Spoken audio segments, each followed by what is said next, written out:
Por que Coração de Ferro fez tantas pessoas não gostarem dela com apenas uma frase? Acha que Tony Stark seria Tony Stark se ele não fosse bilionário? Claro que não. É assim que o mundo funciona. Tony Stark conseguiu construir isso numa caverna, usando sucata.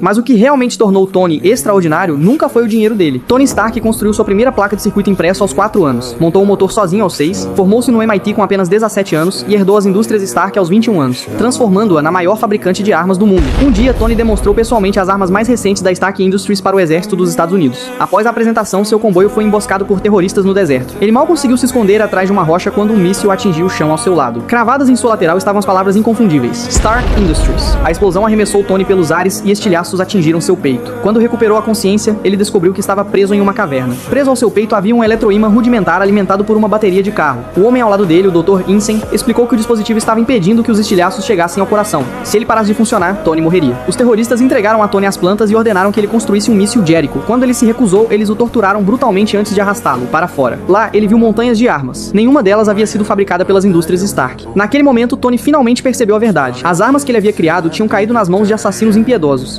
Determinado a escapar, ele fingiu cooperar e concordou em construir o míssil. Em segredo, porém, ele e Insane começaram a trabalhar em algo completamente diferente. Tony usou materiais recuperados dos mísseis e construiu um reator arc em miniatura para substituir o volumoso eletroímã em seu peito. Então, ele espalhou um novo conjunto de plantas. Só então, Insane percebeu que Tony nunca teve a intenção de construir um míssil. Ele estava construindo uma armadura. Para evitar levantar suspeitas, os dois se reuniram secretamente e montaram a armadura peça por peça. Durante dias, trabalharam juntos até finalmente concluí-la. Quando os terroristas descobriram que Tony havia desaparecido, correram para dentro da caverna apenas para serem repelidos pelos explosivos que ele havia plantado anteriormente. A armadura ainda estava sendo energizada. Então Insane pegou uma arma e saiu correndo, sacrificando-se para dar a Tony o tempo de que precisava. Assim que a sequência de inicialização foi concluída, Tony entrou na armadura Mark I e lutou até abrir caminho em direção à entrada da caverna. Mas quando chegou até Insane já era tarde demais. Não desperdice sua vida.